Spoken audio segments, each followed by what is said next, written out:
ராஜ் 2 பேருமே சேர்ந்து கேட்குறாங்க. தங்கமயில் உண்மைய சொல்றாங்க. மேடம் 80 பவுன்ல 8 பவுன் மட்டும் தான் தங்க நகை. மீதி எல்லாமே கவரிங் தான். எங்க அம்மா பொய் சொல்றாங்க. எங்க அம்மாவ நம்பாதீங்க அப்படின்னு சொல்றாங்க. அத கேட்டோனே போலீஸ்க்கு அப்படியே கோவமா வருது. பயங்கரமா கோவம் வருது. இங்க பாரும்மா, பொய் சொல்றியா நீ? என்ன உன்ன தூக்கி உள்ள வைக்கணுமா? பொய் சொன்னேன்னு வச்சுக்கோ, உன் மேலேயே அப்படியே கேஸ் போட்டுருவேன். எதுக்கு இப்படிலாம் பண்ணிட்டு இருக்க? அடிக்கிற அடியில அவள் தான் நீ. உள்ள கூப்பிட்டு அடிக்க சொல்லவா? அப்படின்னு சொல்றாங்க. மேடம் மேடம் மேடம் என்னெல்லாம் அடிச்சாதீங்க மேடம். என்னாலலாம் தாங்க முடியாது மேடம் அப்படின்னு பாக்கியா சொல்றாங்க. தெரியுதுல்ல, எதுக்கு பொய் சொல்றீங்க? எல்லா கவரிங் நகையை போட்டு பொண்ணை ஏமாத்தி கல்யாணம் பண்ணி கொடுத்துட்டீங்க. இதில் உங்களுக்கு எதுக்கு இவ்வளோ திமிரு? 80 பவுன் நகை வேணுமா? அதுவும் தங்க நகை அப்படின்னு சொல்லிட்டு போலீஸ் அப்படியே மிரட்டுறாங்க. மேடம், என் பொண்ணு வந்து ஏதோ சொல்லிட்டா. என்ன சொல்லிட்டா? அவள் தான் உண்மையை கரெக்டாக தான் சொல்கிறா.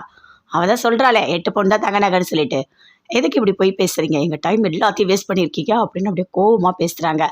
இங்கே பாருங்கள், இனிமேல் பொய் சொன்னீங்க அவ்வளோதான், அப்படியே அடிச்சுனா காது திரும்பிடும் அப்படின்னு சொல்கிறாங்க. அதை கேட்டோன்னே அப்படியே பாக்கியம் அமைதியாக இருக்காங்க. இப்போ நான் என்ன பண்ண போகிறேன், அந்த நகை எல்லாத்தையும் சைன் பண்ணிவிட்டு ஃபஸ்ட்டு வாங்கிக்கோங்க, சரியா?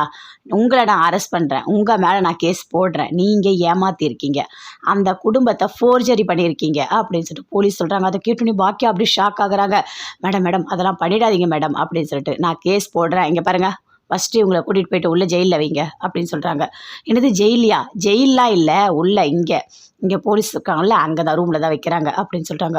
மேடம் மேடம் என்னை உள்ளெல்லாம் போட்டுறாதீங்க மேடம், என்னால் தாங்க முடியாது மேடம் அப்படின்னு சொல்கிறாங்க. என்ன தாங்க முடியாது? அவங்க எல்லாரையும் அரெஸ்ட் பண்ணி நாங்கள் இங்கே கொண்டு வந்து வச்சோம்ல, அவங்க ஜெயிலுக்கெலாம் போனாங்கல்ல, எவ்வளோ கஷ்டப்பட்டாங்க. அப்போ தெரியலையா உங்களுக்கு? இப்போ உங்களுக்கு ஒன்றுன்னும் போது இவ்வளோ கஷ்டமாக இருக்கா அப்படின்னு போலீஸ் கேட்குறாங்க. மேடம் மேடம் மேடம் அப்படிலாம் பேசாதீங்க மேடம், இந்த ரூம்லாம் என்னை வைக்காதீங்க மேடம், நான்லாம் தாங்க மாட்டேன் மேடம் அப்படின்னு பாக்கியா சொல்கிறாங்க. இங்கே பாருங்கள், நீங்கள் லாக்கப்பில் இருந்து தான் ஆகணும், வேறு வழியே கிடையாது. அவ்வளோ தப்பு பண்ணியிருக்கீங்க நீங்கள் அப்படின்னு போலீஸ் சொல்கிறாங்க. அதை கேட்டோன்னே பாக்கியா பயங்கரமாக அழறாங்க. பாருடி பாரு, உன்னால தான் என்னை தூக்கி ஜெயிலில் வைக்க போகிறேன்னு சொல்லிட்டாங்க. பாத்தியா, நீ தாண்டி காரணம். பெத்த பொண்ணுக்காக நான் இவ்வளோ கஷ்டப்பட்டா, கடைசியில் என்னையும் நீ மாட்டி விட்டுட்டல்ல அப்படின்னு சொல்கிறாங்க.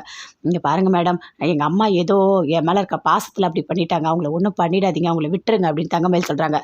இங்கே பாருமா, நீ சொல்கிற மாதிரிலாம் விட முடியாது. அவங்க தப்பு பண்ணியிருக்காங்க, பொய் சொல்லியிருக்காங்க, அதை நாங்கள் கண்டுபிடிச்சிருக்கோம். அதனால் அவங்கள லாக்கப்பில் தான் வைப்போம். எதுவாக இருந்தாலும் நீங்கள் போய் லாயரை கூட்டிகிட்டு வந்துட்டு நீங்கள் என்ன பண்ணணுமோ பண்ணிக்கோங்க அப்படின்னு சொல்கிறாங்க.